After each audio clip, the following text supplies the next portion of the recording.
Sejak remaja memang sudah memutuskan untuk tidak akan menikah karena keadaan keluarga saya waktu itu yang sangat berantakan ditambah dengan kondisi pernikahan orang tua saya yang lebih mengerikan lagi.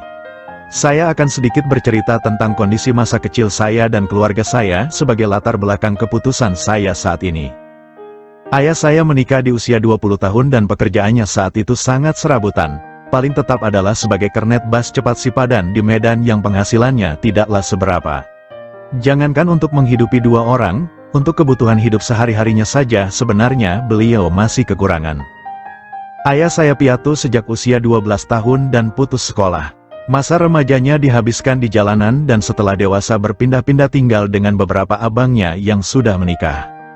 Kakek saya kala itu seorang veteran dan sudah sangat tua sehingga tidak bisa merawat ayah saya secara mandiri.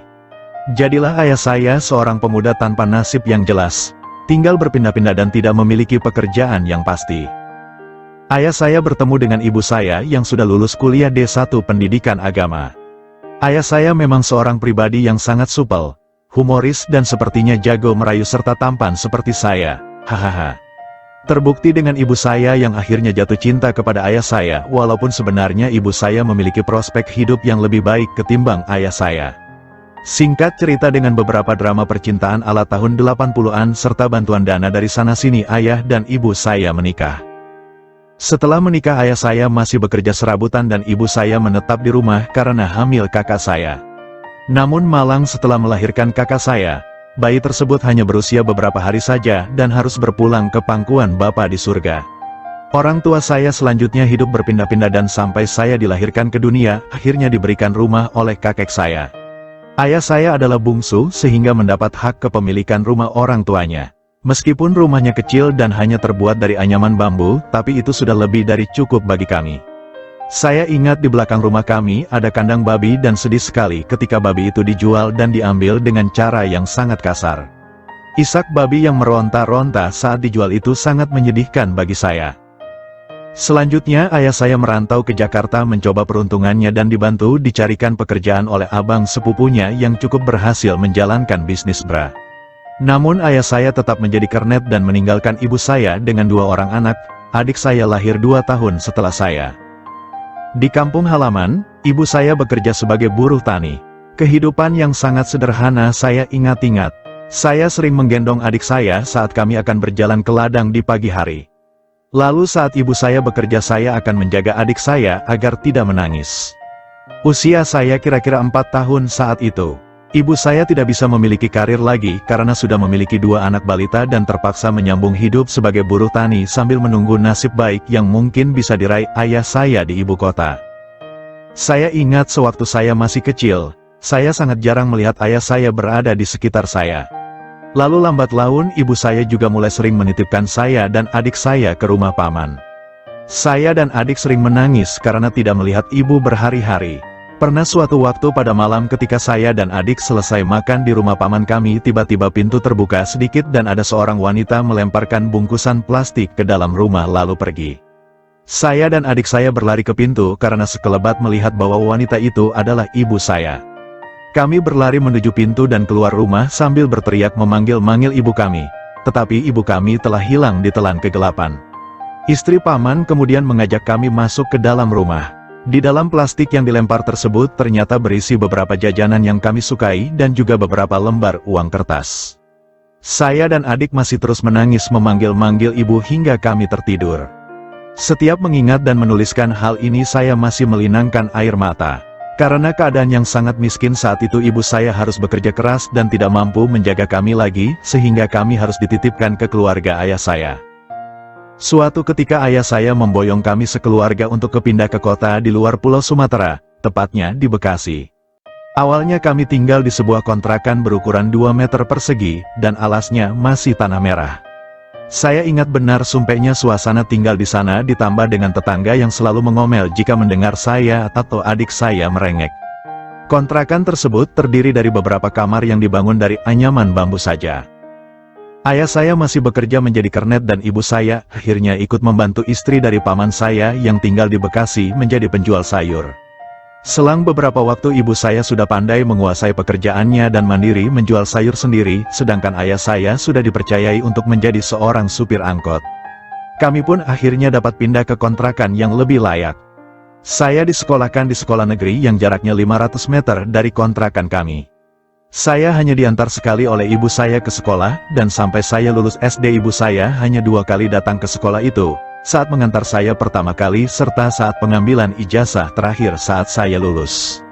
Sejak masuk sekolah saya bangun tidur sendiri, mandi sendiri, membeli sarapan sendiri dan berangkat ke sekolah sendiri. Ibu dan ayah saya berangkat subuh-subuh untuk bekerja. Kalau saya membayangkan kembali masa itu rasanya saya gila banget deh waktu itu. Meskipun saya bersekolah pada usia 8 tahun tetapi saya sudah dipaksakan untuk bisa mandiri dan lucunya secara natural saya bisa.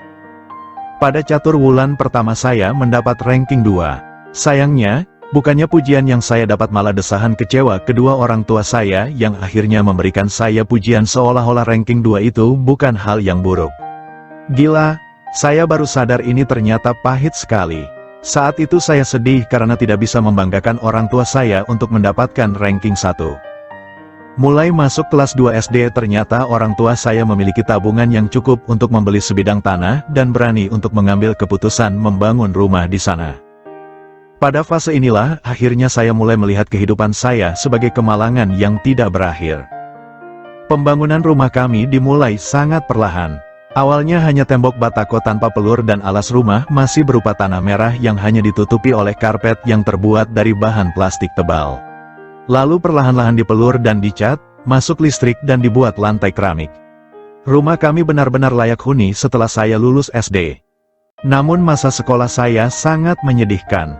Selama masa sekolah saya sering menunggak untuk membayar SPP, memakai baju bekas, buku pelajaran bekas, ongkos dan jajan pas-pasan dan tidak pernah mendapatkan reward atas prestasi saya, selalu 10 besar. Saya menjadi anak yang takut meminta apapun karena ternyata secara tidak langsung orang tua kami memberikan tekanan kepada kami untuk menyadari bahwa kami sangat miskin. Meskipun punya rumah sendiri dan sebagai macamnya saya tidak menikmati masa kecil saya karena terbeban oleh kondisi keuangan keluarga saya. Orang tua saya keduanya sibuk mencari uang namun tetap saja kesulitan untuk memenuhi keperluan saya. Orang tua saya secara tidak langsung menekankan kepada saya bahwa kami adalah orang susah jadi jangan macam-macam. Jangan banyak minta ini itu, sudah bisa makan saja syukur. Memang ada kalanya kami kelimpahan pada masa-masa tertentu namun tidak memberikan perubahan yang berarti untuk keuangan kami dalam memenuhi kebutuhan kami sehari-hari terutama keperluan saya sebagai anak.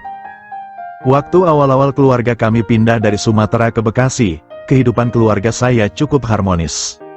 Orang tua saya setiap akhir pekan sering sekali membawa saya dan adik pergi ke arena permainan yang saat itu menggunakan koin untuk dapat bergerak-gerak. Ibu saya akan membawa tustel dan memfoto kami. Ayah saya akan meminjam angkot yang biasa dia bawa untuk bekerja sebagai sarana transportasi kami. Ada beberapa fase di mana keluarga saya sangat bahagia.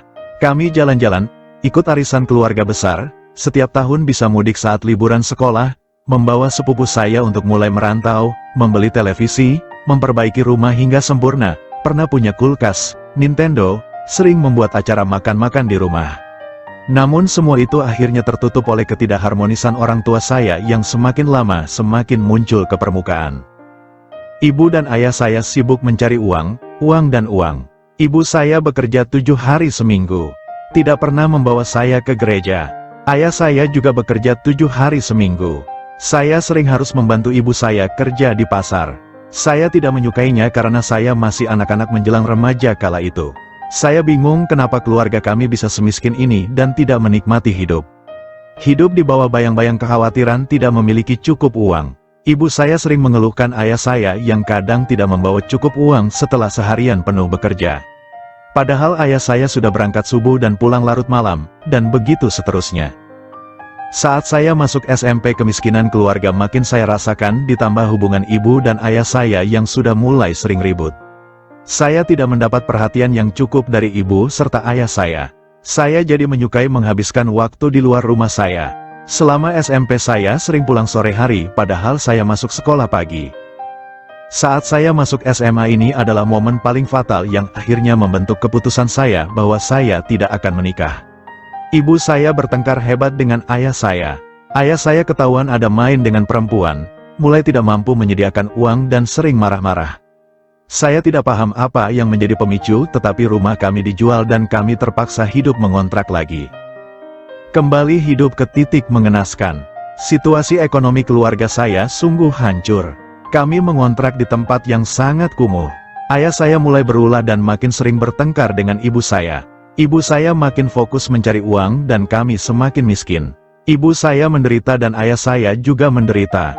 Saya sering terbangun malam-malam karena mendengar mereka bertengkar soal urusan ranjang. Saya pernah muak dan bangun dari tidur untuk pergi keluar rumah dan berjalan ke jalan raya yang sepi dan menangisi kehidupan saya. Ayah saya mulai timbul tenggelam. Kadang memberikan uang, kadang tidak. Ibu saya juga semakin susah mendapatkan untung. Saya sudah punya satu adik lagi waktu itu yang sudah masuk SD. Adik saya yang tengah sampai harus disekolahkan di kampung dan dititipkan ke keluarga kami di sana. Saya sedih dia harus hidup tersiksa menjadi buruh tani gratis bagi keluarga yang ia tumpangi. Saya gagal masuk SMA negeri dan terpaksa sekolah di SMA Katolik yang untungnya murah. Namun itu pun tetap saja masih sering menunggak. Saya pernah diancam oleh sekolah tidak dapat ujian akhir jika belum lunas uang SPP yang sudah menunggak 3 bulan. Saya malu sekali rasanya diancam sedemikian di depan teman-teman sekelas saya. Saya menjadi remaja yang tidak memiliki harga diri.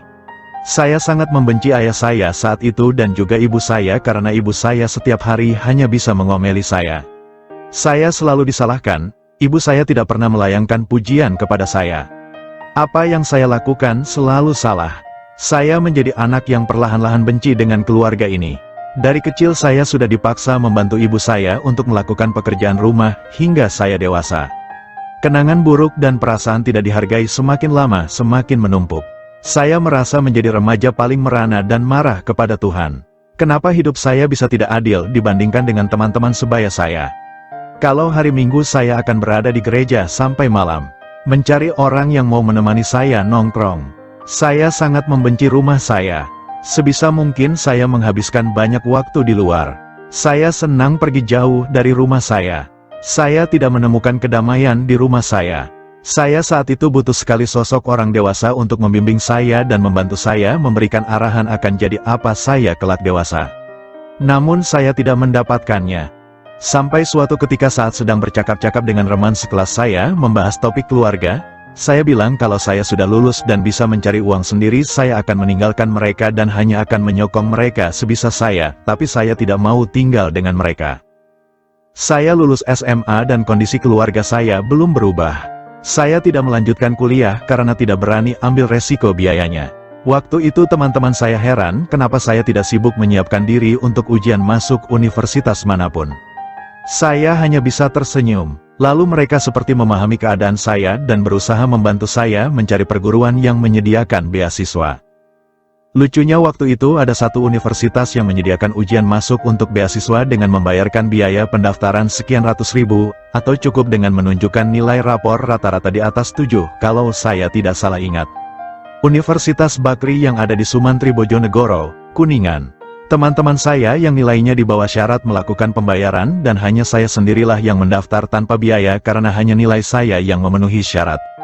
Lebih lucu lagi, teman saya tidak ada yang lolos pada ujian pertama, sedangkan saya lolos untuk ujian tahap berikutnya. Namun karena saya tidak berani melanjutkan, saya urungkan untuk ikut tes selanjutnya. Ya, saya tidak punya ongkos lagi untuk berangkat dari Bekasi ke Kuningan. Saya memutuskan bekerja menjadi pelayan di sebuah F&B di mall. Sedikit-sedikit saya membantu menopang ekonomi keluarga hingga tahun kedua saya bekerja. Saya ditugaskan untuk pindah ke Tiongkok.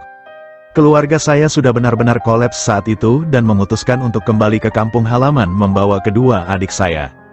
Kami berpisah. Ternyata sumpah saya dulu ketika saya masih SMA terwujud, bahwa saya akan berpisah dengan keluarga saya. Sayang, saya hanya bisa bekerja 5 bulan saja di Tiongkok. Untungnya tabungan saya cukup untuk saya bisa kuliah yang murah.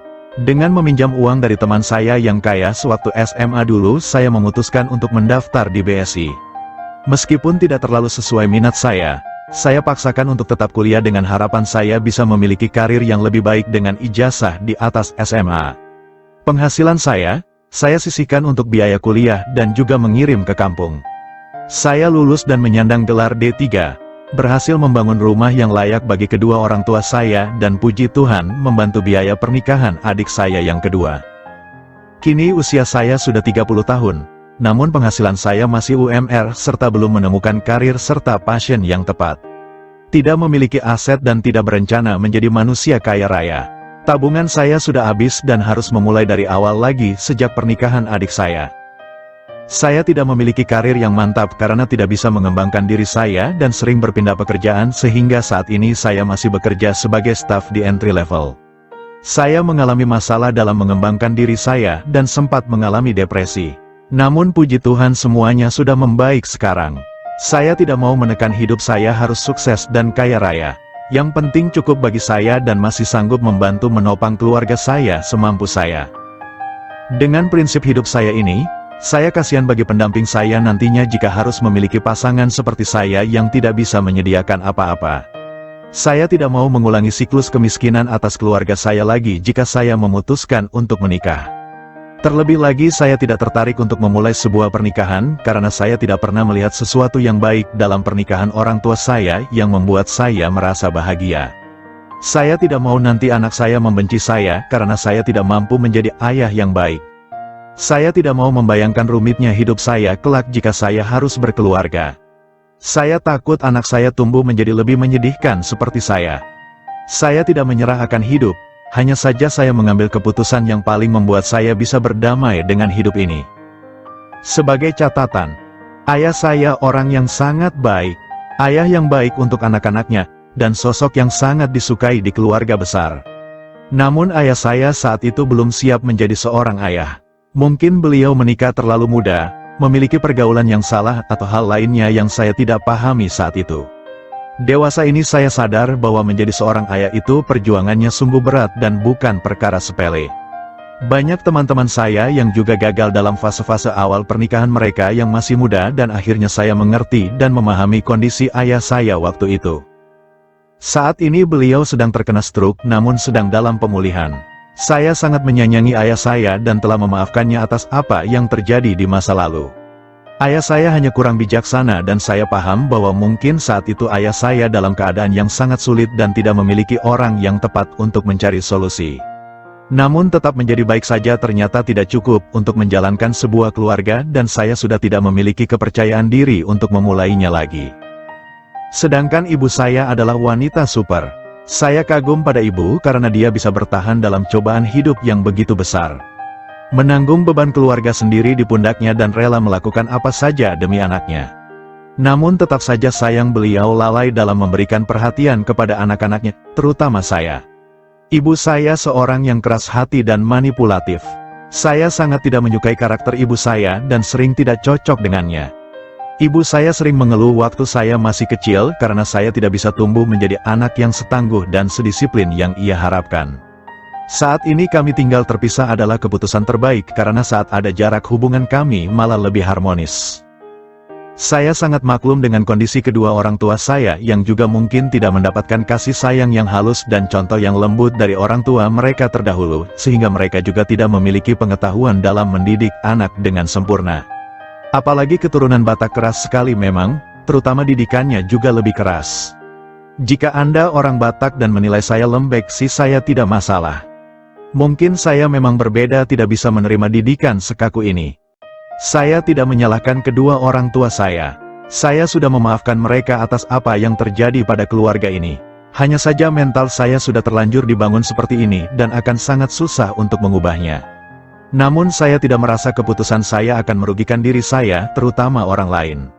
Saya senang hidup tanpa tekanan lagi dan kekhawatiran akan kehidupan yang miskin.